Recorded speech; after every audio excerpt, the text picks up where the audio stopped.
All information contained in this podcast is general in nature and does not consider your individual circumstances. You should consider the appropriateness of this information with regards to your individual objectives, financial situation, and needs.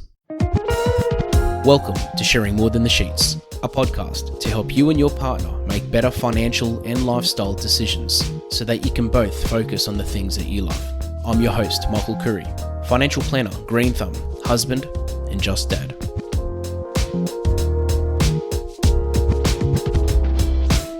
We spend a third of our life doing this. It is a part of being a human. It's something that most people feel like they need more of, but not many people actually understand the ins and outs of it. Today, I've invited Ryan Brooks. Ryan Brooks is a sleep coach, and today we're talking about sleep, something that I think when I was younger, I probably took for granted. And as I've gotten older, I haven't so much. So Ryan, thank you so much for joining us. Yeah, thanks for having me, Michael. Yeah, no, it's such an exciting. To me, it's an exciting topic because when I first started talking to you about this, you told me what what you do, and I was like, oh, what's that? And then you told me, and we started talking about the different parts of sleep, and I was just fascinated because there's so much that I guess there's so much subconscious. There are so many subconscious elements to sleep. Can you sort of tell us a little bit maybe about your journey, how you became a sleep coach, or what sort of attracted you to the whole topic? There's a few aspects. I guess when I was a kid, I had a kind of a rare. I wasn't diagnosed, but I had night terrors. About the age of 6 or 7, apparently I'd go to sleep, and on the hour, I'd appear to be awake, and sometimes sleepwalking or screaming and that sort of thing. And my poor parents, had to have bad sleep, and I'd wake up going, "Oh, I had a good sleep." So I had those issues, and then snoring. I guess I've fixed that up now through what I teach, and also as a musician, it's technically, I guess, shift work. So your rhythms are all out, and the body is very much in line with the earth and its rotation, light and darkness. So that's another challenge. I originally got into researching and coaching this as a high school teacher at an alternative sort of school. So I had an opportunity to be able to give presentations on mindfulness and then sleep. And then I realized that actually all my friends are complaining they don't get enough sleep. And I've noticed that from more research, guys like Matt Walker, you might have seen him on TED Talks and on YouTube, if you're getting less than 6 hours regularly a night, you're not getting the right enough amount of sleep that will repair your body, release all those hormones and neurotransmitters that balance us out. It's very important. And why is it, do you think that as we get older, we start complaining about sleep? Is it that because now we work and maybe as kids we didn't? Is it just maybe our bodies are just evolving and we're sort of just doing more things, or we're getting tired more? Well, I think it's, you got to look at us as a people, as a society. Technology arguably has only been around, say, 120 years or something. I identified the three major elements that impede our ability to have quality sleep is derived from technology. So you've got artificial light, you've got devices, and you've got stress, like the 24-hour news cycle. We're now working 7 days a week. We can work 24 hours a day if we want, like our businesses. And that stops us from winding down. We don't have that natural wind down that is induced or influenced by our environment, namely the light and darkness cycle, and that keeps our mind and bodies still active. And I differentiate everything that I teach. Every part of your body is either active or sleep ready. So if you have a thought, if you're thinking about work at night or relationships, you're lying in bed, you're still active. It's still influencing the body and mind to the body and mind think, oh, I've got to do something. So now I say sleeping, it's got to be a skill now because we have to negate these issues. That makes a lot of sense because I read something about sleep a while ago that when you sleep, you go through different cycles, and you could literally be asleep, but if your mind is still awake, it's not really, you're not getting quality sleep, I think they call it. Yeah, there's quality. So quality sleep, from the research and my interpretation of it, as I said, I'm a coach, so although I'm guided by the science, I'm like, how do I get someone to understand that they need to change these behaviors, have confidence in these behaviors to make changes. But the first part of sleep seems to be for the body, physical repair, and then it's the second half of sleep. It's more for the brain, so like memory consolidation and all that neural stuff that brain scientists like to talk about. But as me as a coach, it's like, yeah, I need to get you to over 7 hours. Adults need between 7 and 9 hours. I say the magic number is 7.5 hours because there's sleep cycles. So they go 90 minutes generally, roughly. It's just a good rule of thumb. So if you add it up, 90 minutes, that's one cycle. 3 hours, that's 2 cycles. 4.5 hours, 3 cycles. 6 hours, 4 cycles. And then the fifth cycle, 7.5 hours of actual sleep. So sleep quality is getting to sleep latency. Some people takes 5 minutes or 2 minutes. Other people 2 hours. So we can work towards speeding that up. Getting less than 15 minutes would be great. Then sleep depth. So if we're having lots of wake ups and you're not getting the time in the mechanic, if you're waking up, you're not getting repair. You're not getting that rebalance. And then length. If you're not at the mechanic for a long enough time, the mechanic's not going to have enough time to fix everything. So they're the three, I guess, areas of quality sleep. Yeah, that makes a lot of sense. And how does somebody work out that they're not getting enough sleep? Like, is it because sometimes hours could be one thing, but someone could still wake up really tired. And I know there could be hundreds of different possibilities. There could be a medical condition. There could be so many different things. But a lot of medical conditions are. I've been researching a lot at the moment on different medical conditions, and just you type in whatever the issue is or disorder and sleep. And the research is saying improve sleep, it's going to make a difference, essentially. Wow. But it could be snoring, because when I follow this one sleep expert, her name is Dr. Stasha Gominak, and she's big on nutrients. So I pull from her or steal from her to coach people, because she's an expert in vitamin B, vitamin D, and the microbiome in the gut. And she talks about acetylcholine. It's a neurotransmitter that helps us stay paralyzed in sleep. So we need to have that all hormone balance. But if you're snoring, and this is how I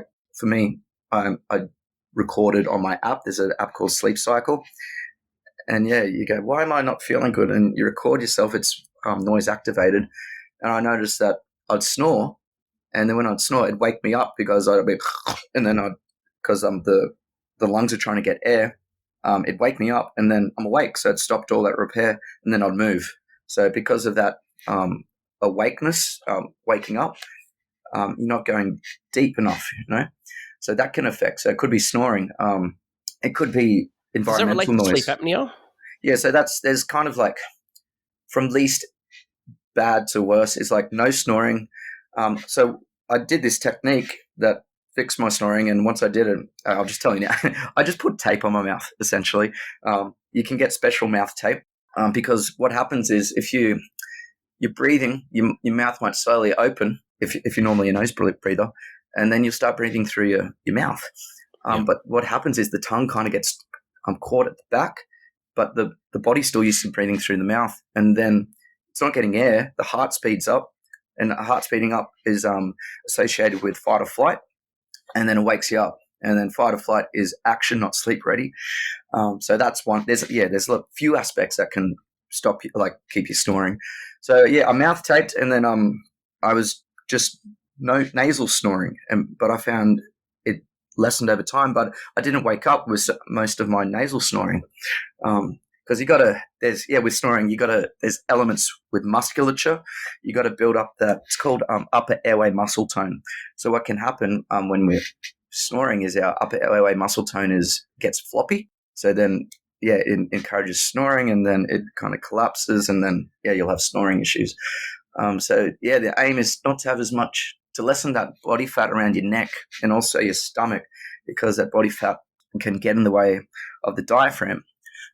So you're putting unnecessary stress, and then all this new muscle coordination has to be adapted by the body, just because that's what it does. It continually adapts to every situation. But there's so many things. So it's all connected in so many ways. I mean, just like anything health wise, but I guess this is in a way I don't know, like one of the foundations of health.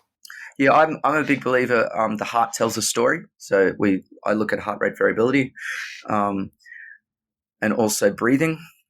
Breathing can control the heart, so it can speed it up, slow it down. When I say control it, influence, you can influence the heart, and you can slow it down, speed it up, and yeah, breath is so important, and the autonomic nervous system.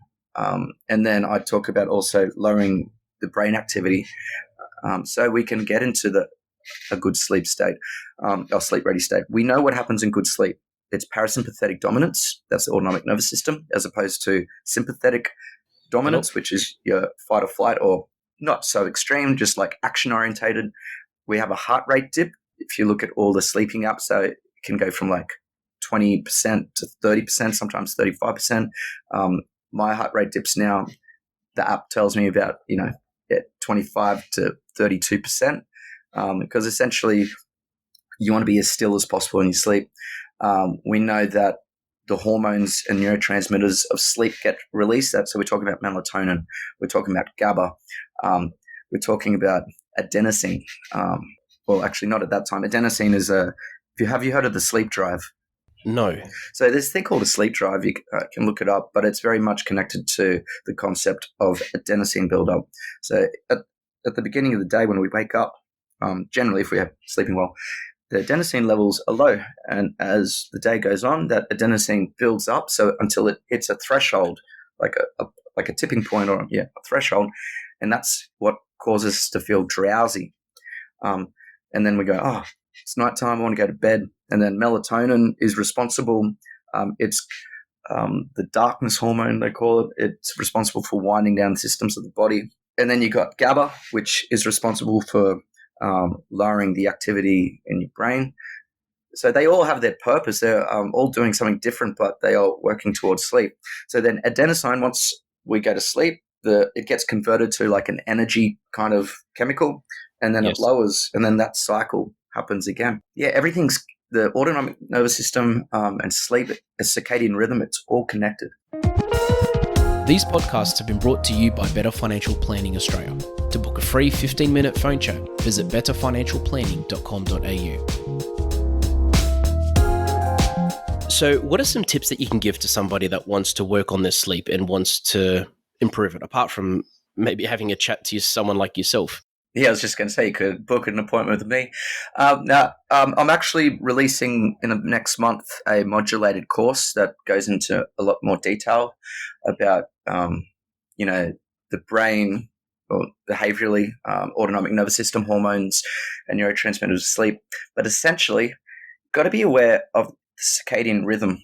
We didn't have technology, we didn't have device, we didn't have artificial light, so we were very much guided our circadian rhythm, our wake up and go to sleep vibes, by light and darkness, the sun. Have you noticed that you might have heard blue light is bad for our sleep?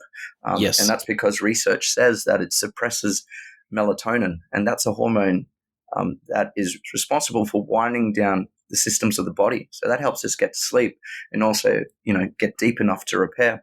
But if you look at the sky during the day, it's blue. Like it's literally blue. And that frequency range, or that color range in the light spectrum, is like 400 to 500 nanometers. And it's just specifically that spectrum. It's really weird and cool at the same time. I think we need to take a leaf out of nature, and that's pretty punny at the same time.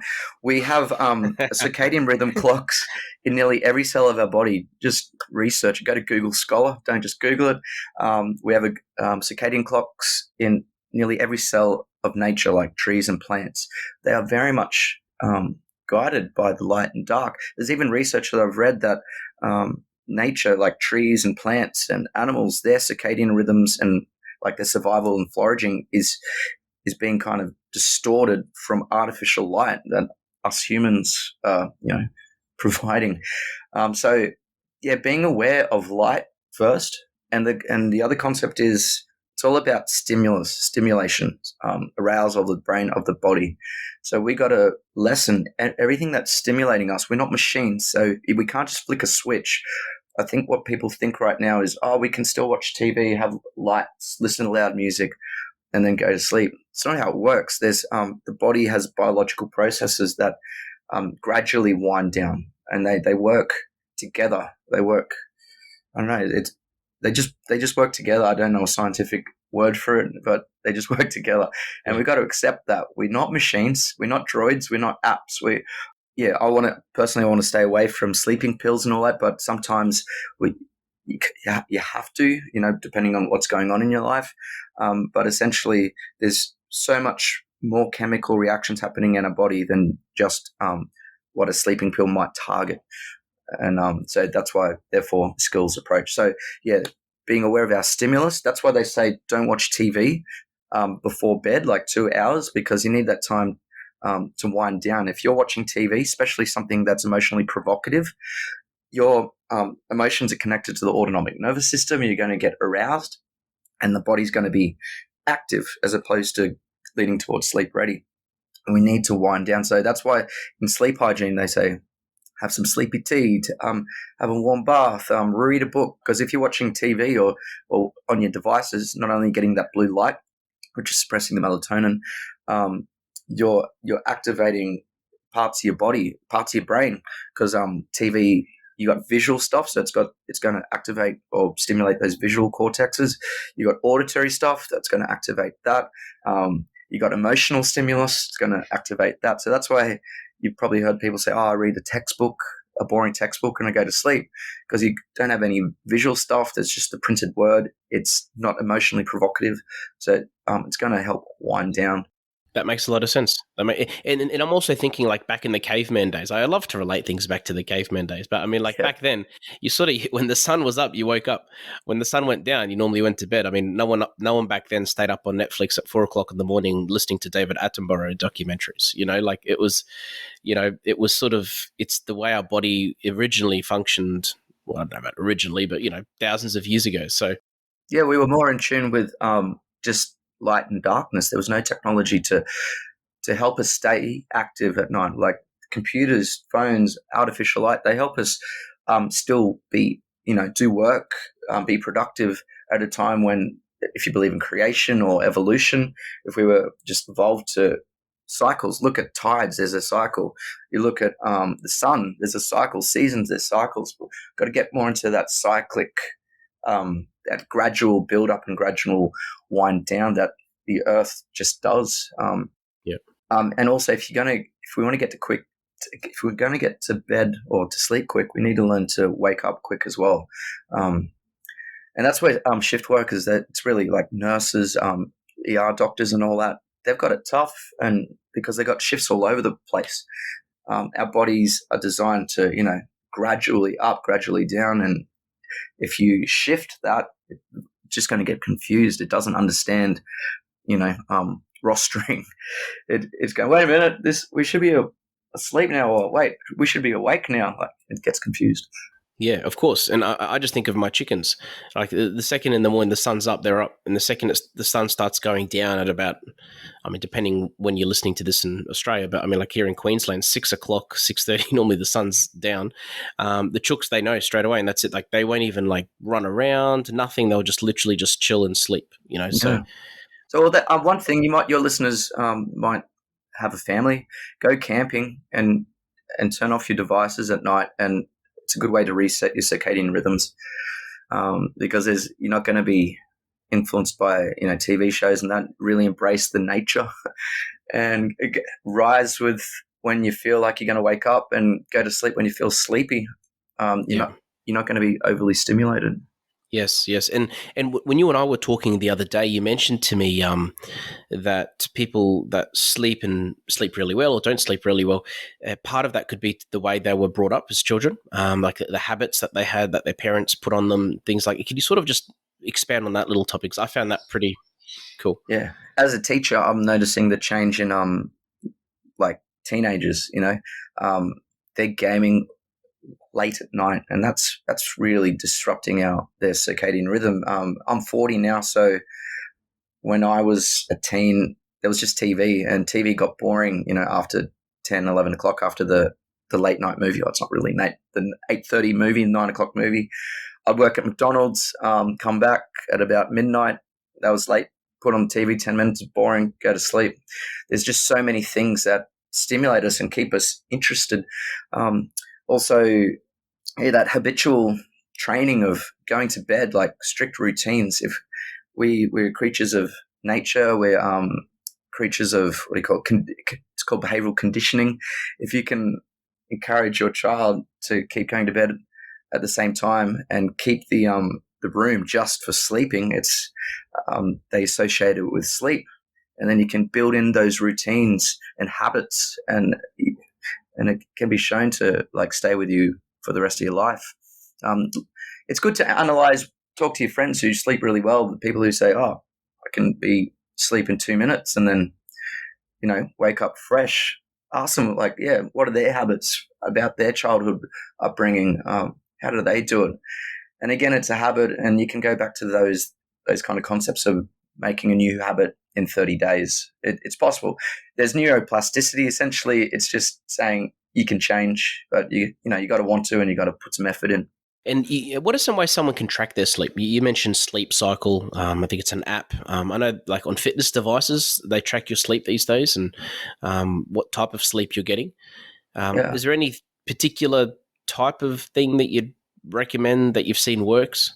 For me, I want to track heart rate, and I want to also like to track environmental noise and check my snoring, because if I'm snoring and if I'm moving, I'm waking up, and that's not good. So yeah, I use Sleep Cycle because it's really good at tracking the noise and categorizing it. Just for that. Then I use Sleep Watch for looking at my heart rate. It does it average every 5 minutes. Then there's auto sleep. That's another good one. They say it's accurate, but sometimes I find some discrepancies. But just look at big picture, go for big kind of trends and not the like intricate stuff. You'll know by how you feel how good or bad your sleep is. But you can start tracking. Okay, I'm doing this. Is this having any effect on my sleep? It's a good way to just check yourself out. Yep, and before you try anything new, get like a base, like what's my sleep normally like before I try anything new. It seems like the more we talk about this, the more I'm really starting to understand questions, but also how I'm starting to really understand that everyone's situation is completely different. And I think that's where it does help to talk to someone like yourself, because it really does need it's like medication. Not everyone has to take the same medication because everyone's circumstance is different. It's like financial advice. It's all, so, and I think that's where it helps to have someone like yourself to actually look at someone's situation and to guide them as well. Yeah, I have a 33 intake questionnaire of 33 questions where I size someone up by what they're experiencing, how their diet and exercise is, and a whole lot of stuff. And I can kind of figure out where I need to point them in, where the changes have to make. Yeah. And if somebody wanted to get in contact with you, what would you say the best way for them to do that is? Just check out my website, www.thesleepcoach.live. And it's got all the deets there. And you'll see a couple of my frameworks. I've got a well-being framework. I've got a sleep framework. And essentially, these frameworks are big picture, and it doesn't matter where you're at with your sleep. We've all got to kind of jump on this framework as a skills-based approach to get to sleep. Yes. And also what I'll do is I'll put the description of the hyperlink of your website in the description of this episode as well. For anybody that wants to listen to it and to click on it, sorry. And finally, I like to finish all episodes off with a dad joke. And I found a sleep joke. Awesome. So how do you put a baby astronaut to sleep? I don't know. You rock it. Nice. Rocket to sleep. So funny. It's mate. There's, I've got a whole list here, but we'll leave them for later. But no, thank you so much for your time, Ryan. Again, really appreciate it, mate. And it's again I thought was a simple topic, which has turned out not to be very simple at all. But luckily we've got people like yourself that can guide people, along their journey of getting better sleep. Yeah, thanks, Michael. I'm passionate about it. I love it because I wanted to figure out what I can get away with sleep, but what I can't get away with. Yeah. No, I can tell. Thank you so much, Ryan. Thank you. Thanks for joining us on Sharing More Than the Sheets. Please make sure you subscribe to be updated with future episode releases, and feel free to share this episode with any friends or family that you think it might benefit. Please visit us at sharingmorethanthesheets.com.au to submit questions or requests for future podcast topics. These podcasts have been brought to you by Better Financial Planning Australia. To book a 15-minute phone chat, visit betterfinancialplanning.com.au.